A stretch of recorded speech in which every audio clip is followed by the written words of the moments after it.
मन वाणी इंद्रियों का विषय नहीं है, वो इंद्रियों से परे है। जी जी। वह हृदय का विषय है। हृदय का विषय है। हृदय से जी ध्यान करने पर जी।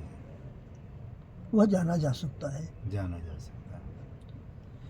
तो महाराज जी ने बहुत अच्छी अच्छी बात बताई। महाराज जी कल एक भक्त हमको रात में ही 11 बजे रात को कमेंट किया और कहा है महाराज जी ये बताइए, हमारे लड़का कहता है कि सबही में राम जी ने लिखा ना, सबही में सियावर व्यापक है। हाँ, तो जब सब में राम जी व्यापक है तो लड़का कहता है कि जो तुम में राम वही में मुझ में राम, तो छोटा बड़ा कौन?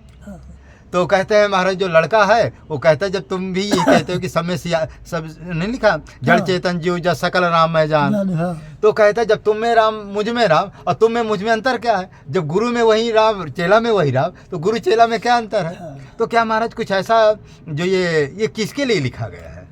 भगवान, ये तो बड़ी अच्छी बात है। देखें, वह गुरु जो है उस मार्ग पर चल के परम तत्व को प्राप्त कर चुका है, शिष्य पाया नहीं है, वो भटक रहा है। इसलिए उस तत्व को जानने के लिए उस महापुरुष के सानिध्य में समझे और ध्यान करे। बिना ध्यान से ये जाना नहीं जा सकता।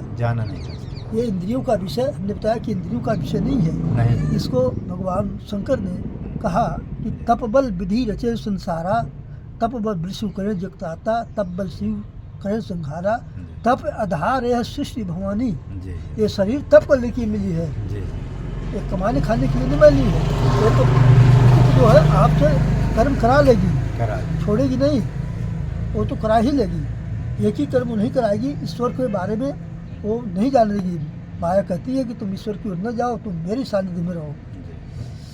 इसलिए जब जीव प्रकृति की सीमा से निकलकर जब परमात्मा की सीमा में जब जाता है, तब परमात्मा योग क्षम वहन करने लगते हैं। इसलिए उस तत्व को जाने बिना उसमें प्रेस नहीं पाया जा सकता। इसलिए जो नहीं जानता है तो बहुत कुछ कहेगा, लेकिन जो जानता है वो एक ही तत्व के बारे में चर्चा के एक ही तत्व को पा करके एक ही बिंदु का स्पर्श करके सभी महापुरुष होते हैं। चाहे किसी धर्म का हो, संप्रदाय हो, कुछ भी हो। सही है। नाना पंथ जगत में निज निज गुण गावे, सबका मार्ग बताकर गुरु मार्ग पावे।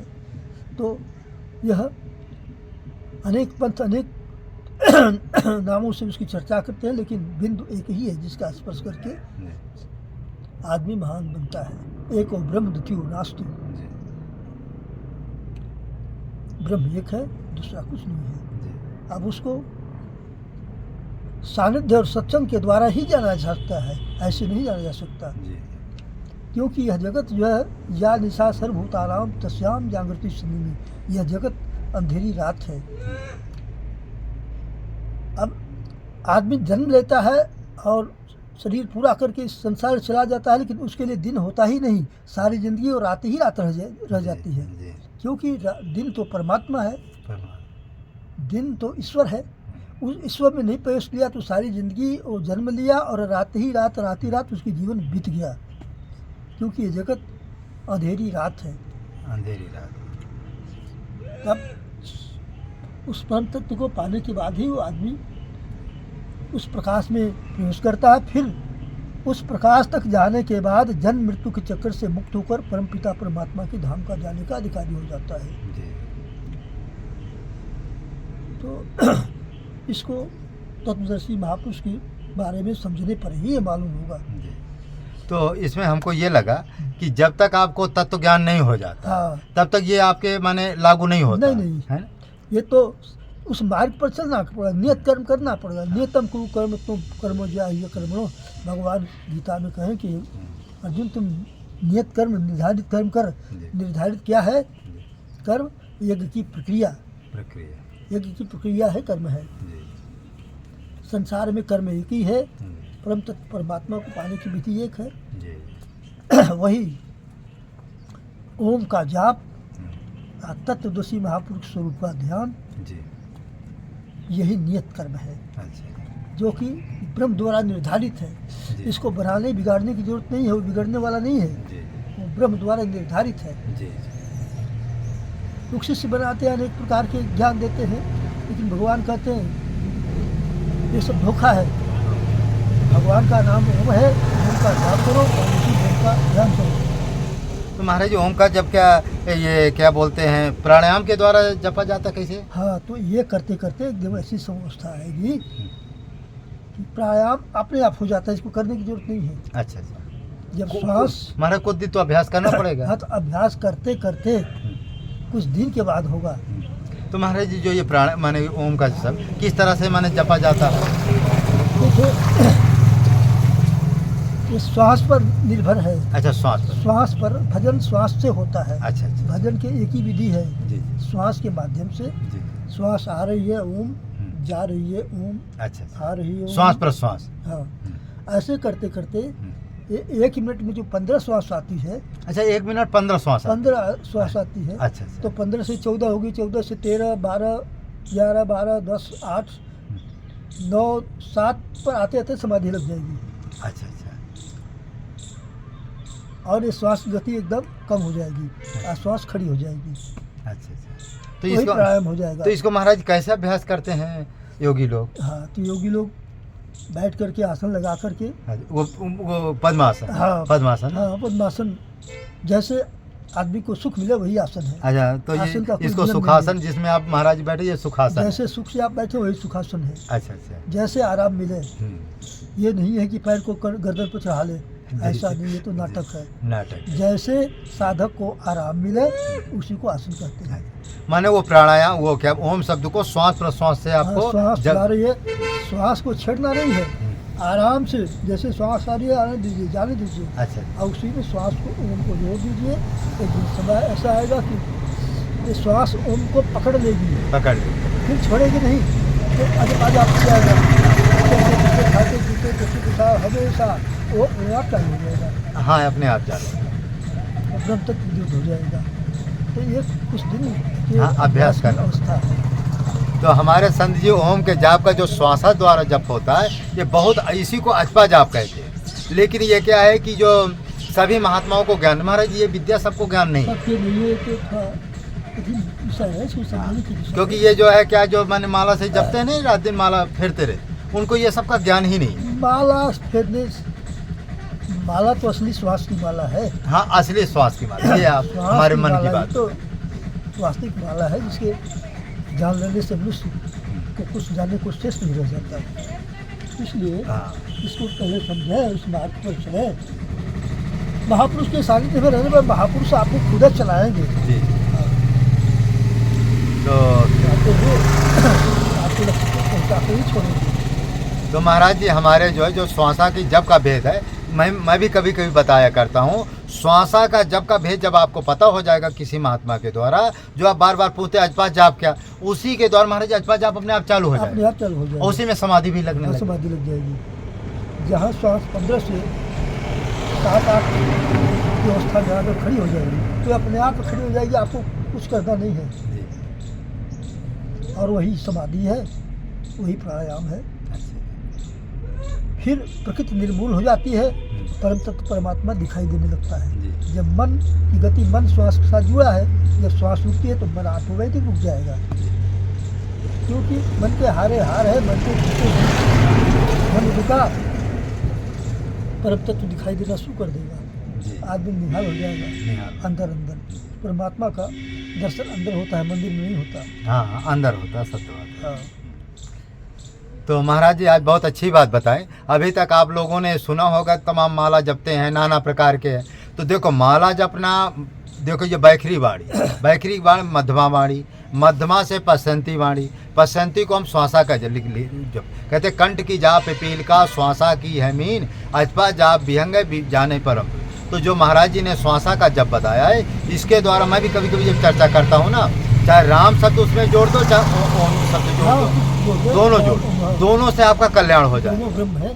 जैसे महाराज जी कोई आपसे पूछने आवे तो आप बता देंगे उसको? हाँ हाँ, बिल्कुल बता देंगे। यदि किसी को माने ओम शब्द के बारे में जानकारी करना है कि किस तरह श्वास से जपा जाए और किस तरह से इसको प्राणायाम में लाया जाए और किस तरह से ये समाधि लगे और किस तरह से हमको जो है माने पूरा विधान बता दूंगा। अच्छा। और उसके बाद फिर दूंगा। देखिए महाराज जी ने गारंटी दे दिया यदि आपको किसी को भी यदि प्राणायाम सीखने की इच्छा है, श्वासा के जप की भेद सीखना है, अचबा जाप के बारे में जानकारी करना है, और आपको कुछ भी यदि अच्छा देखिए एक चीज़ और है, जो बैखरी बाणी से 1000 गुना महाराज जी मध्यमा की महिमा है। हम बैखरी, मध्यमा, पसंती और परा। हाँ, 4 बाणियाँ। तो बैखरी का अर्थ होता है कि बैखरी में साधक ओम को बोलता है जिससे कि वो भी सुने और जो बैठा है वो भी सुन सके। वो बैखरी की बैखरी। मध्यमा, मध्यम स्वर से केवल वही सुने साधक, बगल वाला न सुन सके। हाँ जी। ना, ये बाणी कंठ से होने लगती है। अच्छा, कंठ वाली। कंठ वाली जी। उसके बाद जब वो उससे और जब उन्नत अवस्था होने पर तब पसंती, पसंद, उसी को श्वासक जब कहते अब हैं। देखना नहीं है, अब देखने की अवस्था आ जाती है। अब जब कण वो जाप जो है उस श्वास में ढल जाता है। जी। अब श्वास को देखना है। मन के दृष्टि को सूरत कहते हैं। जी। मन की दृष्टि को श्वास पर लगा दीजिए। अब देखिए श्वास आ रही है, जा रही है, आपका जप चल रहा है। चल रहा है। तो पैसनिकी अवस्था में साधक यही 2 दरवाजों के पार होने के बाद जब ये मन नाम जब श्वास में ढल जाता है तो देखते देखते एक ऐसी अवस्था आती है कि जब इसके भी उन्नत अवस्था आने पर तब देखना भी नहीं पड़ता है। तब श्वास के साथ नाम ढल जाता है और क्रिया ऑटोमेटिक चालू हो जाती है। तो परा आ जाती है, अर्थात वो परा का दिग्दर्शन कर उसी में प्रवेश कर जाता है। वो ही महापुरुष की अवस्था हो जाती है। उसको महापुरुष ये हमारे चलते फिरते हमेशा होता है। हो जाएगा, ये अपने आप चालू हो जाएगा। अच्छा। तो महाराज जी आज बहुत गुण विद्या बताया, और इसके लिए सानिध्य में समझें तो मैं इसकी लाइन दूंगा और इसको जो चलने वाला साधक होगा उसको चला भी दूंगा। अच्छा, देखो महाराज जी ने गारंटी दे दिया है, किसी भी साधक को यदि प्राणायाम के द्वारा आपको कोई साधना के बारे में जानकारी करना है तो महाराज जी बहुत ऊंचे शिष्य, बहुत ऊंचे सदगुरु के शिष्य हैं। महाराज जी महापुरुष हैं। महापुरुष के जो शिष्य होते हैं वो भी महापुरुष होते हैं, संत महासंत होते हैं। ऐसे संत मैं खोज तो रहा, कई सैकड़ों में मिलते हैं। यहाँ पूरे चित्रकूट में आज महाराज जी का पहली बार सत्संग मिला, नहीं तो हम तो वही माला जप करने वाले विशेष हमको माला महात्मा मिलते हैं। खैर ठीक है, माला महाराज जी कितने महात्मा, हाँ नहीं कितने महात्मा कहते हैं कि भाई 1 करोड़ जपो, 2 करोड़ जपो। देखो ये सब आध्यात्म है, जो भी करते हैं प्रकृति में, इस शरीर पूरा ब्रह्मांड प्रकृति में है, इस शरीर भी प्रकृति में है। अब इससे जो कुछ आप करते हैं इस शरीर से वह प्रकृति के अंतर्गत ही है, उसका परिणाम तो बनता है, ऐसी बात नहीं कि नहीं बनेगा। सब कुछ बनता है, उसका फल मिलेगा, धन संपत्ति जमीन जायदाद सब मिलता है, लेकिन परमात्मा को पाने का उद्देश्य से प्रयास करने पर, खोजने पर वो परम तत्व की प्राप्ति की जाती है। बल्कि इंद्रियों द्वारा से संभव नहीं है। रिद्धि सिद्धि तो मिल जाएगी। आप जो जितने संत महात्मा जब तप पूजा पाठ सीताराम भजते उसका परिणाम तो बनता ही है। हाँ, बनता है। रिद्धि सिद्धि मिलेगी, हाँ, सुख संपत्ति मिलेगी, लेकिन परमात्मा नहीं मिलेगा। परमात्मा कब मिलेगा? जब आप हृदय देश में ध्यान करेंगे, इस विधि से चलेंगे तब मिलेगा। इसलिए ज्ञानी तत्वदर्शी महापुरुष, ज्ञानी लोग भाव में समाधि लगाते हैं तो अपने अंदर उस ब्रह्म को आप नहीं वो तो इंद्रियों का विषय है ही नहीं। मन वाणी से अगम गोचर जो जाने सो पावे, इंद्रियों से परे जो जानता है उस ब्रह्म को पाता है। और जो माला जपता है, सीताराम बोलता है, यज्ञ करता है, दान करता है, गीता में भगवान अर्जुन कहा कि अर्जुन मुझे जो देखा, तुमने मुझे जो देखा है मैंने तो यज्ञ के द्वारा, न तप से, न दान से, न क्रिया के द्वारा ही पाने जोगी है। लेकिन अनंत भक्ति, आनंद मेरे अलावा कहीं श्रद्धा न बिखरने पावे, मात्र तैल धारावत निरंतर चिंतन के द्वारा मैं जानने के लिए, तत्व से प्रवेश करने के लिए और देखने के लिए सक्षम हूँ। इसलिए अनंत भक्ति ही उसको पाने का विधान है। न अन्य, अनन्य का मतलब न अन्य, मेरे अलावा अन्य किसी का न चिंतन करते हुए, मात्र मेरा चिंतन करते हुए मुझे प्रवेश भी पा जाएगा, मुझे दर्शन भी कर लेगा, मुझे साथ साथ ध्यान नहीं देता। मेरा ही चिंतन हृदय देश में ध्यान करने से मैं मिलता हूँ। मैं तो वैसे तो सर्वत्र हूँ, कण कण में हूँ। एक बार पौराणिक कथा आती है, भगवान नारायण की नाभि से कमल पर ब्रह्मा जी का प्रकट हुआ। ब्रह्मा जी कहाँ से आ गया, अपना उद्गम ढूंढने लगे। उन्होंने कमल का नाल पकड़ अंदर गए। बहुत दिन जाने के बाद फिर वापस आकर कमल पर बैठ गए, उद्गम नहीं पाए तो चिंतन करने लगे। चिंतन करने के बाद तब भगवान ने दर्शन दिया, कहा ब्रह्मा जी मैं तो हूँ सर्वत्र, लेकिन मिलता हूँ तो हृदय देश में। हृदय इसलिए तूने बहुत ढूंढा, नहीं मिल पाए, तूने हृदय में ध्यान किया, मैं आ गया। आ गया। इसलिए वह परमात्मा हृदय में चिंतन के द्वारा पाने योग्य है। तो उसका ध्यान करें, महापुरुष के सानिध्य में सत्संग करें, हो जाएगा। जिन ढूंढा तिन पाइयाँ गहरी पानी पाई। हृदय देश में ध्यान करने से सब कुछ पाया जाता है। तो महाराज जी ने बहुत अच्छी बात बताई। यदि आपको महाराज जी से कुछ भी दीक्षा लेना है या गुरु मंत्र लेना है या महाराज जी को साधना के बारे में जानकारी करना है तो आप हमारा नंबर तो आप देख ही रहे हैं। तो हम जब भी आप फ़ोन करेंगे, महाराज जी हमसे ज़्यादा दूर नहीं रहते हैं, 2-3 किलोमीटर दूरी पर रहते हैं, तो हम महाराज जी का आपको दर्शन भी करा देंगे, भेंट भी करा देंगे। और जैसा आप चाहें, यदि प्राणायाम के बारे में और श्वासा के बारे में और कोई और अनुष्ठान के बारे में आप जानना चाहते हैं, लेकिन महाराज जी के पास गूढ़ विद्या है। देखो, जो यहाँ महात्मा तो सैकड़ों हैं, राम मंत्र माला फेरने वाले तो हजारों मिलेंगे, तो जो अंदर की जो क्रिया, ये क्रिया वाले हमको चित्रकूट महाराज जी, टाटीगढ़ में शायद कोई 1-2 हैं तो हैं, नहीं कोई हमको नहीं दिखा आपके से। अरे बहुत कम मिलेंगे। हाँ, तो उसमें लिखा कोटिन में कोई होगा इस पथ पर चलने वाला। जो योगी लोग होते हैं वो जो है लाखों करोड़ों में मिलते हैं। पूरे चित्रकूट में महाराज में सत्संग तो बहुत लिया, अभी तक हम सैकड़ों लोग, तो 1-2 महात्मा के सिवा आप जैसा सत्संग शायद कोई नहीं दे पाया। उतना पहुँचा नहीं है।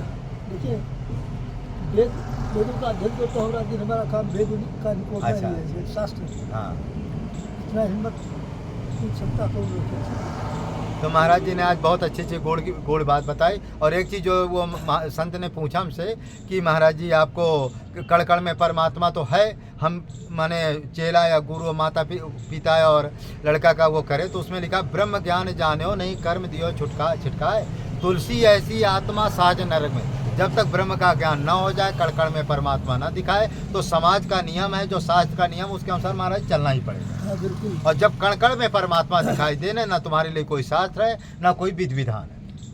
ये तो क्रियात्मक विधि है, क्रिया से चलने के बाद ही होता है जी। तो महाराज जी ने आज बहुत अच्छी बात बताई। हम फिर महाराज जी को दोबारा फिर सत्संग लेंगे। मानव धर्म प्रसार की जाए, सत्य न्याय धर्म की जाए, चित्रकूट धाम की जाए, कामतगिरी भगवान की जाए। जय जय सीताराम। जय। मानव एक जाति है, मानवता ही एक धर्म है।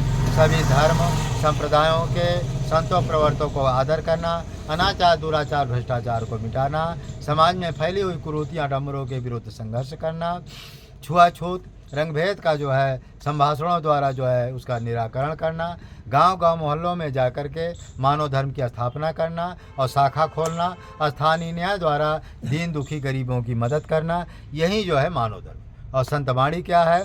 मनुर्भवा, कुछ भी बनने के पहले आप मानव बनो।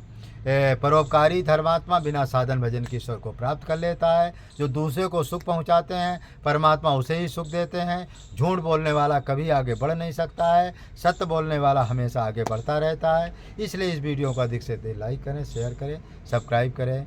जय श्री राम, जय श्री राम, जय श्री राम।